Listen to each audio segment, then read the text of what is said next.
So, Kristen, it sounds like that was not about all that was discussed about this. What more do you know about what the administration's reaction has been, policymakers' reaction? I mean, this happened a little while ago. What's going on behind the scenes since then? Well, so we know that President Xi was very blunt. He was candid. He was not confrontational. And he basically said that he plans to reunify, that China plans to reunify Taiwan with the mainland. Look, this fits into what he has consistently said publicly, but Garrett, it lands differently when he is speaking directly to the president and against the backdrop of these tensions between the U.S. and China in the wake of that spy balloon incident. The whole purpose of this meeting was to try to bring down the temperature on what were mounting tensions. We are getting some reaction. The White House not responding, but Senator Lindsey Graham saying this: I will be working with Democratic and Republican senators to do two things quickly. First, create a robust defense supplemental for Taiwan. And second, draft pre-invasion sanctions from hell to impose on China if they take action to seize Taiwan. I believe there is strong bipartisan support to stand up to Chinese communist aggression. When you listen to what President Biden said there after the meeting, kind of reiterated the U.S. position as it relates to China and Taiwan. But of course, we know that this president has been asked about this, and he has said that, yes, he would be prepared to use the U.S. military if China were to make a move to try to take Taiwan. The White House has walked those comments back, as you know. But again, this was a comment, Garrett, that really that was noticed by officials in the room because of this fraught backdrop against which President Xi made that statement. When I listened to this reporting with my congressional reporter hat on, I was thinking about the sanctions in the context of the Russia-Ukraine war, too, where sanctions had not been as effective as everybody in Washington thought they would be at changing Putin's calculus. I wonder if it would be different with Xi. But I also wonder about this meeting in particular, because as you pointed out, this is all about lowering the temperature. And the other big takeaway from this was that they were going to reestablish military-to-military communications, which also seems not to have happened. So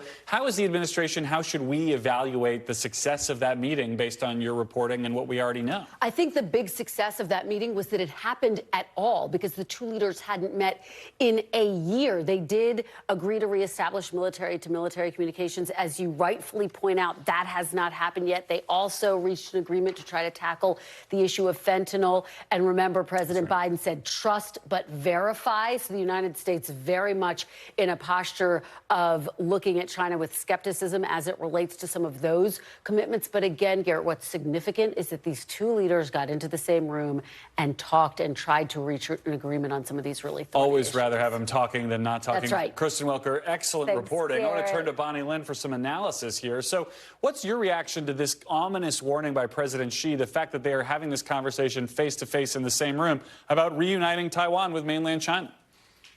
Well, thank you, Garrett. And it's also always great to be with Kristen, too.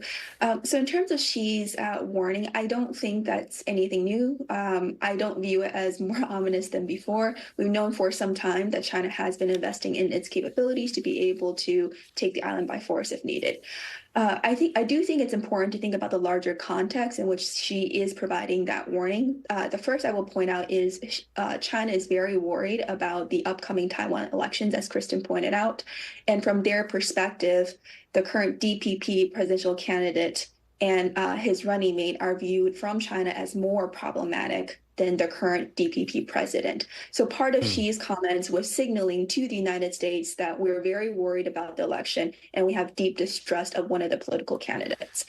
And I think two other layers on that. One is also from the Chinese perspective, they believe that the United States can intervene and shape the election, right? So obviously that is not the position of the Biden administration, but part of Xi communicating that to the United States is their hope on their part that the United States will intervene and shape the election outcomes. And the third factor I will add into this is when we look at Taiwan's current different political campaigns in Taiwan in that presidential election, there is one campaign that is running off of the narrative that a vote for one of the other candidates is a vote for war and a vote for their candidate is a vote for peace.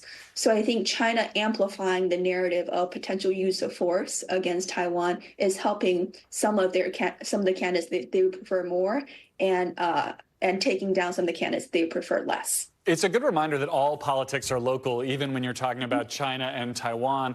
But speaking of context, I mean, how does the context of the wars that are happening right now, the hot wars in Ukraine and Israel, and America's stutter-stepping, let's say, support for our allies in those wars affect the calculus for Xi and for the Chinese Communist Party?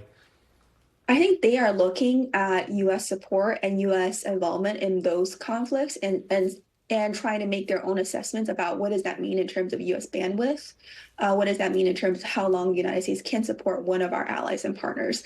But at the end of the day, when Xi Jinping, for example, looks at Taiwan, what he bases his calculus on, if we're talking about the use of force, is dynamics within Taiwan. And right now, I don't think China has assessed that the prospects of peaceful unification with Taiwan have been exhausted.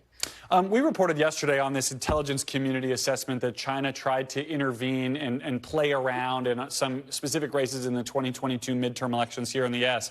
Based on what you're describing, what are their influence operations like in Taiwan right now for those elections there? There's a lot of reporting on different types of Chinese involvement. At the highest level, some of the reporting include, for example, doing an investigation on one of the fourth Taiwan presidential candidate that has now dropped out of the race, doing an investigation on his businesses in mainland China.